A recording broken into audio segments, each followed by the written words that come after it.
샬롬 6월 30일 수요일입니다. 하나님의 위로하심과 도우심이 여러분의 삶 가운데, 특별히 오늘 하루 가운데 함께 하시기를 주님의 이름으로 축원합니다.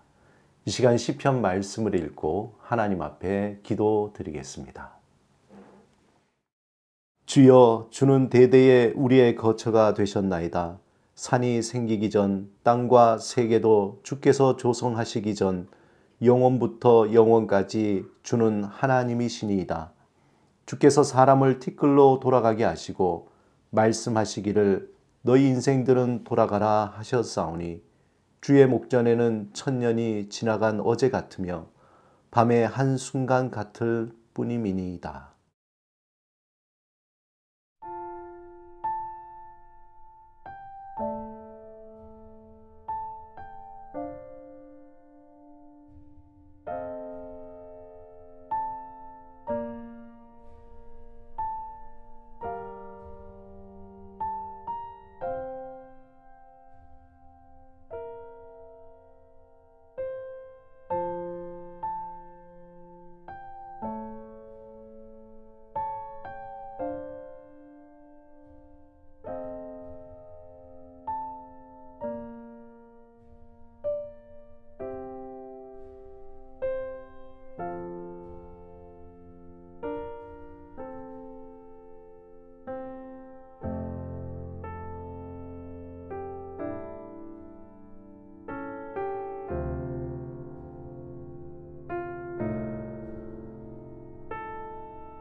오늘 하나님이 우리에게 주신 말씀은 사사기 21장 23절에서 25절입니다. 말씀을 마음을 다해 읽겠습니다. 베냐민 자손이 그같이 행하여 춤추는 여자들 중에서 자기들의 숫자대로 붙들어 아내로 삼아 자기 기업에 돌아가서 성읍들을 건축하고 거기에 거주하였더라. 그때 이스라엘 자손이 그곳에서 각기 자기의 지파, 자기의 가족에게로 돌아갔으니 곧 각기 그곳에서 나와서 자기의 기업으로 돌아갔더라. 그때에 이스라엘에 왕이 없으므로 사람이 각기 자기의 소견에 옳은 대로 행하였더라. 이스라엘 연합군은 베냐민 지파를 심판한 후에 이스라엘 전체에 심각한 상처와 문제에 봉착했습니다. 하나님의 뜻이나 동족에 대한 진정한 이해보다도 그들의 분노와 보복만으로 치러진 전쟁이기에 베냐민 지파는 600명 남자만 남고 모두 죽는 처참한 결과를 맞이했습니다. 실로 무자비한 전쟁이었습니다. 게다가 이스라엘 총회에서 더욱 잔인한 결정을 하게 되었는데 이스라엘 연합군은 어느 지파든지 베냐민 지파에게 자신의 딸을 주는 자는 저주하겠다, 그렇게 결정한 것입니다. 자신들의 남은 분노로 동족을 완전히 멸절시키겠다는 말도 안 되는 결정을 하게 된 겁니다. 하지만 이러한 그들의 결정은 곧 후회로 남게 되었습니다. 그들의 분노가 가라앉고 정신을 차리고 보니까 그들이 한 전쟁이 하나님 앞에서 얼마나 어리석고 무자비한 것인가를 깨달은 것이죠. 하나님이 세우신 12지파 중에 한 지파를 이방인 취급하듯이 그들을 멸절하고자 한 것입니다. 그들 중에 누구라도 그들의 결정에 한 번 더 생각해 보자고, 또 이것이 정말 맞는가, 그런 의견을 내지도 못하고 그러한 비참한 결과를 초래하게 된 것입니다.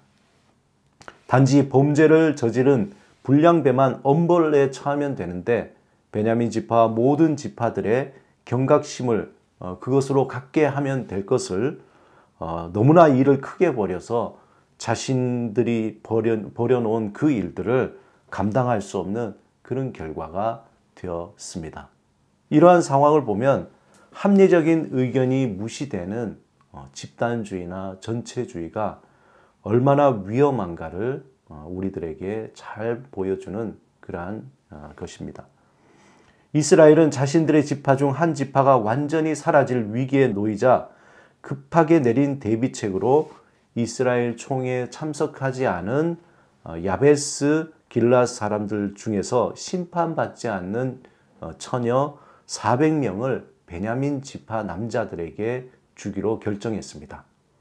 하지만 남은 600명의 숫자를 만족할 수 없었기 때문에 그러자 이스라엘은 실로의 여인들이 절기를 따라 춤을 추러 나올 때에 그 여인들을 베냐민 사람들이 붙들어 가도록 하는 방법을 제안했습니다.